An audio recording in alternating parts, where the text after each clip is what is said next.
ओम श्री लक्ष्मी नारायण जी नमः। सुख सागर नवा सकंद 15वां अध्याय। पुरुरवा के संतान की कथा। शुकदेव जी बोले, हे परीक्षित, जब राजा पुरुरवा के पुरुषी के पेट से 6 बालक जो राजगद्दी पर उत्पन्न हुए थे, उनमें बड़े पुत्र का नाम आयु था। उसके वंश में जहू नाम ऐसे महात्मा हुए जिन्होंने गंगा जी को अपनी अंजलि में उठाकर पी लिया। जब देवताओं ने अति विनती की तब अपनी जांग चीरकर बाहर निकाल दिया। उसी दिन से गंगा जी का नाम जाह्नवी प्रकट हुआ। राजा जहू के वंश में गाधी नाम के राजा बड़े प्रतापी व महात्मा हुए। उनके यहाँ सत्यवती नाम की कन्या महासुंदरी व बुद्धिमती उत्पन्न हुई। गाधी ऋषि से रचीक ऋषिवर ने जाकर कहा कि तुम अपनी कन्या हमको विवाह दो। गाधी बोला कि जो कोई 1000 घोड़े श्यामकरण मुझे ला दे उसे मैं अपनी कन्या दूंगा। यह वचन सुनकर ऋचिक ऋषि बड़ा परिश्रम करके 1000 श्यामकरण घोड़े वरुण देवता के यहाँ से लाया और वह सब घोड़े गाधी को देकर सत्यवती से अपना विवाह किया। तब गाधी की स्त्री ने ऋचिक से कहा कि कोई ऐसा उपाय करो जिससे मेरे पुत्र हो, और सत्यवती ने भी अपने पति से संतान होने की इच्छा की। ऋचिक ऋषिवर ने अपनी सासू व स्त्री के संतान होने के लिए यज्ञ करके जो संकल्य यज्ञ करने से बचा, उसमें एक पिंडी अपनी स्त्री को दूसरी सासू को खाने के लिए दिया। ऋषिवर महाराज स्नान व संध्या करके गंगा के किनारे चले गए। उनकी सासू ने अपनी पिंडी, जिसे संस्कृत में चरू कहते हैं, बेटी को खिला दी और उसका चरू आप खा लिया। जब ऋषिवर ने अपने घर आकर तपोबल से हाल जाना, तब अपनी स्त्री सत्यवती से कहा कि तुझसे बड़ी चूक हुई जो अपना चरू माता को देकर उसका चरू तूने खा लिया। इस कारण तेरा पुत्र महाबली और क्रोधी होगा और तेरा भाई बड़ा धर्मात्मा ब्रह्मज्ञानी उत्पन्न होगा। यह वचन सुनकर वह विनयपूर्वक बोली, महाराज आप ऐसा कीजिए जिसमें मेरा पुत्र क्रोधी ना हो।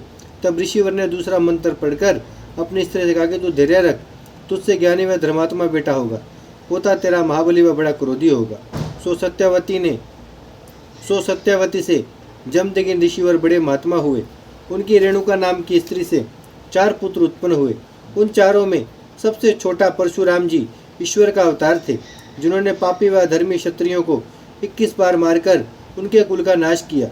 इतनी कथा सुनकर परीक्षित ने पूछा, महाराज शत्रुओं ने कौन ऐसा अपराध किया था जिस कारण परशुराम जी ने उन्हें वध किया? शुकदेव जी बोले, हे राजन, जमदग्नि ऋषिवर परशुराम के पिता से रेणुका ब्याही गई थी और सत्या नाम रेणुका की बहन से सहस्त्रभाव अर्जुन का विवाह हुआ था। सहस्त्रार्जुन 7 द्वीपों का ऐसा प्रतापी राजा था जिसके यहाँ 8 सिद्धियां बनी रहती थी। वह ऋषिवरों के समान कर्म व धर्म करता था और पवन के समान क्षण भर में सब जगह जाने की सामर्थ्य रखता था। वह अपनी 1000 स्त्रियों को साथ लेकर नर्मदा नदी में जल विहार करने गया और अपनी 1000 भुजाओं से जो तप करके पाई थी, नर्मदा नदी का पानी बहने से रोक दिया। वह जल उल्टा बहकर जहाँ पर रावण बैठा था वहाँ इकट्ठा हुआ। जब रावण वह जल देखकर अभिमान पूर्वक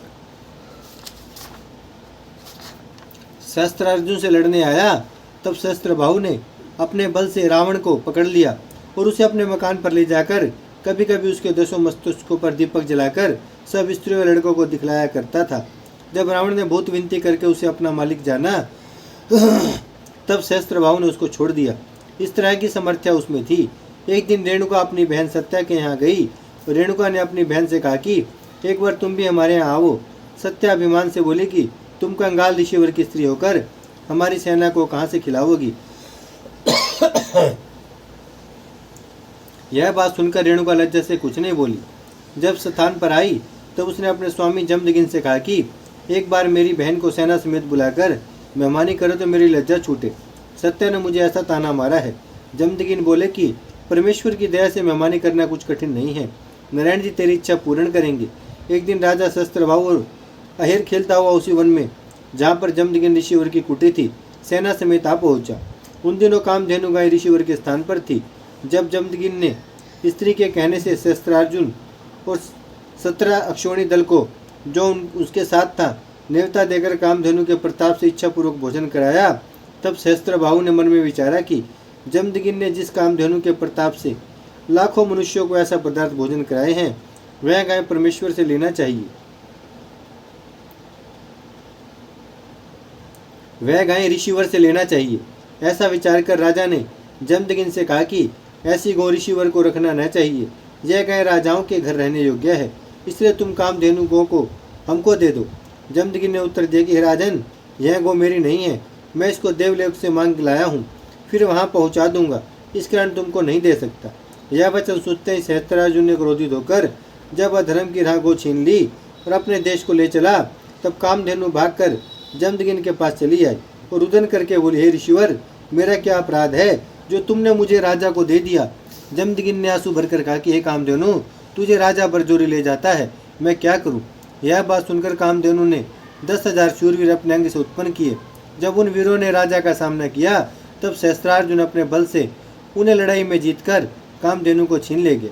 यह दशा देखकर जमदगिन ने अपने बेटे महाबली परशुराम को, जो उस समय कुटी पर नहीं था, बुलाकर कहा कि हे बेटा, शस्त्र बाहु कामधेनु को हमारी कुटी से बरजोरी छीन ले गया है, सो लाना चाहिए।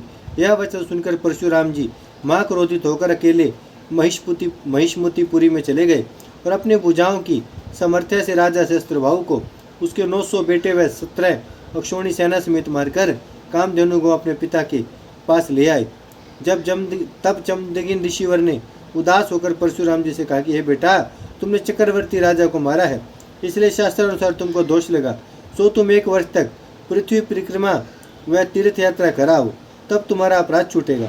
हम ब्राह्मणों को क्षमा करना चाहिए, क्षमा से ईश्वर प्रसन्न होते हैं। परशुराम जी यह वचन सुनकर पृथ्वी की परिक्रमा व तीर्थ यात्रा करने चले गए। ओम श्री लक्ष्मी नारायण जी नमः। भजमन नारायण नारायण नारायण, श्रीमन नारायण नारायण नारायण, लक्ष्मी नारायण नारायण नारायण, सत्य नारायण नारायण नारायण, भजमन नारायण श्रीमन नारायण, लक्ष्मी नारायण सत्य नारायण, भजमन नारायण नारायण नारायण। भागवत महापुराण की जय, लक्ष्मी नारायण भगवान की जय, गौ माता की जय, गंगा मैया की जय, धरती माता की जय। हर हर महादेव, हर हर महादेव।